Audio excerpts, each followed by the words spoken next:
അപ്പൊ ഇതാണ് final look. Hello guys, എല്ലാവർക്കും എൻ്റെ വീഡിയോയിലോട്ട് സ്വാഗതം. അപ്പൊ ഞാൻ ഇന്ന് ഉണ്ടാക്കാൻ പോകുന്നത് വാഴയ്ക്ക ബജിയാണ്. അപ്പൊ നമ്മൾ എങ്ങനെയാണ് ഉണ്ടാക്കുന്നതെന്ന് പോയി നോക്കാം. വാഴയ്ക്ക ബജി ഉണ്ടാക്കാൻ ഏറ്റവും വേണ്ട ഒരു കാര്യമാണ് വാഴയ്ക്ക. അതിനുശേഷം നമ്മൾ കുറെ ഐറ്റം പൊടികൾ അതിന് ആവശ്യമുണ്ട്. ഒന്ന് കടലപ്പൊടിയാണ്, അതിനുശേഷം മുളക് പൊടി, പിന്നെ ഇത് കായപ്പൊടിയാണ്, ഇത് സോഡാപ്പൊടി, ഇതൊക്കെ കുറച്ച് മാത്രമേ ഇടാവൂ. പിന്നെ ഇത് മസാലപ്പൊടി, കരിവേപ്പില എടുത്ത് വെച്ചിട്ടുണ്ട്. അപ്പൊ നമ്മൾ 4 സ്പൂണ് മുളക് പൊടി ഇടുന്നുണ്ട്.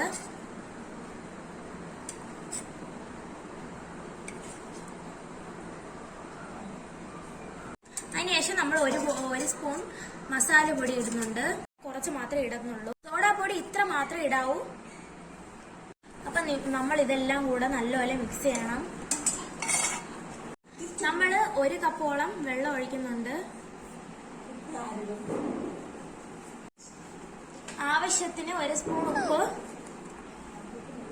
നമുക്ക് നല്ലപോലെ ഇത് മിക്സ് ചെയ്യാം.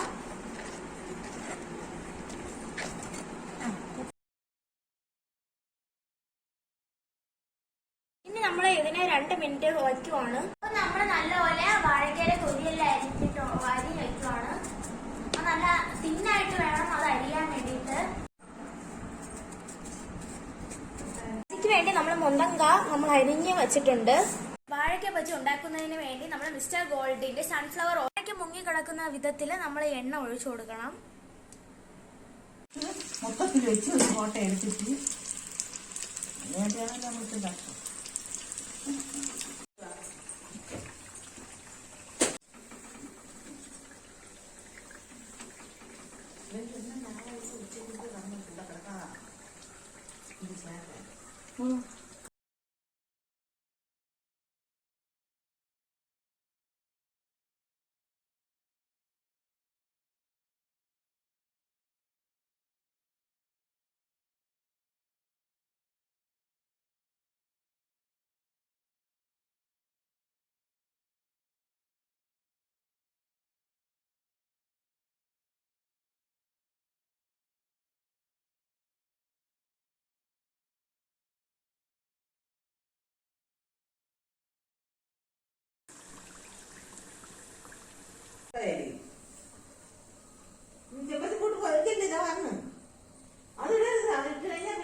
ഇഷ്ടം